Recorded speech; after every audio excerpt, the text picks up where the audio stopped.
सभी मसीह भाई बहनों को जय मसीह की। आज का दिन यहोवा ने बनाया है, हम उसमें आनंदित हो। मेरे प्यारो, आइए प्रभु का वचन सुने।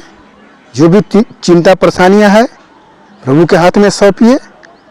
वो प्रभु आपको हर दुखों से, परेशानियों से वो आपको वचन के द्वारा चंगा करेगा। तो आइए हम वचन को पढ़ते हैं, आप लोग ध्यान से सुने। तो जो लोग नए हैं कृपया इस चैनल को सब्सक्राइब कर दें। तो यहाँ वचन है नीति वचन अध्याय 18 और वचन 1। जो दूसरों से अलग हो जाता है वह अपनी ही इच्छा पूरी करने के लिए ऐसा करता है और सब प्रकार की खरी बुद्धि से बैर करता है। मूर्ख का मन समझ की बातों में नहीं लगता, वह केवल अपने मन की बात प्रकट करना चाहता है। आमीन। यहाँ पर दो बातें बताया गया है। पहला ये कि जो व्यक्ति अलग हो जाता है, एक साथ रहते हैं और वो अलग हो जाते हैं, तो जो अलग होता है वह अपनी खुद की इच्छा पूरी करता है, वह अपनी इच्छा पूरा कर रहा है। उस दूसरे व्यक्ति के साथ वह दूरी बनाना चाहता है अपनी इच्छा पूरी करने के लिए। तो ऐसा करना परमेश्वर अकेलापन नहीं देते हैं।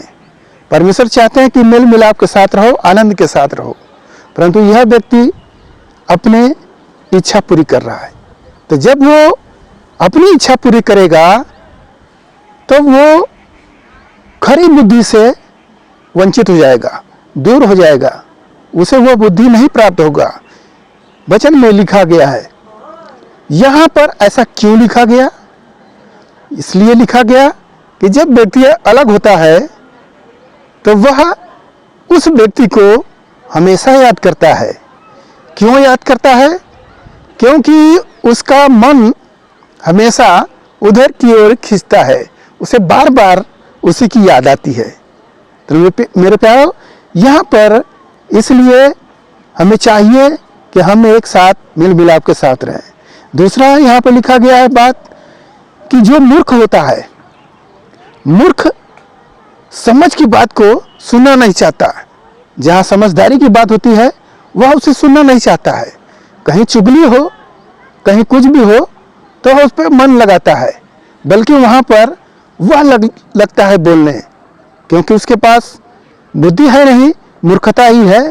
तो वह अपनी मूर्ख वाली बातों को प्रकट करता है और अच्छी बुद्धि से, समझ से वह दूर हो जाता है।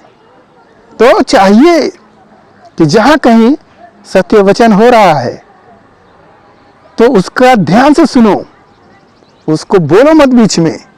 यदि तुम बोल रहे हो तो तुम एक मूर्ख ही समान हो, तुम एक मूर्ख ठहर जाओगे।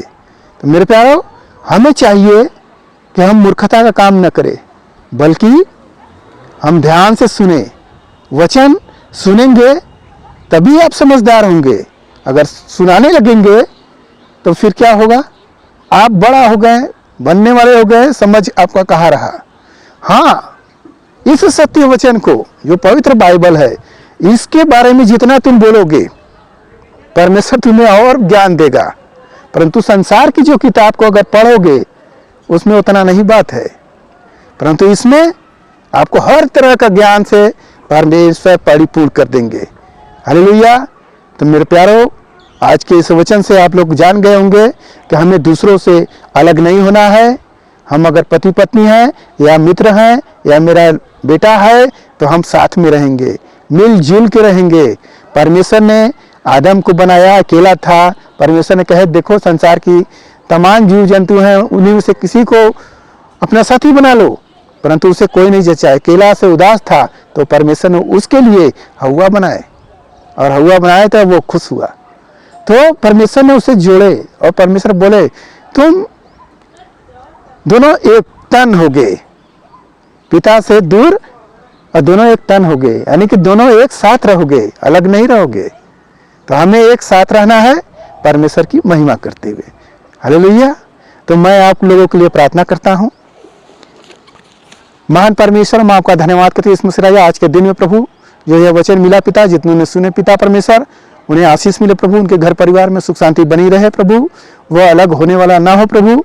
हालेलुया, एक मन होकर प्रभु, एक साथ होकर प्रभु आगे बढ़ते जाए। मेरे प्रभु आशीष से भर देना। यदि उनके घर परिवार में कोई भी दिक्कत परेशानी है, हे पिता उन्हें दूर करे, आशीषों से भर दे।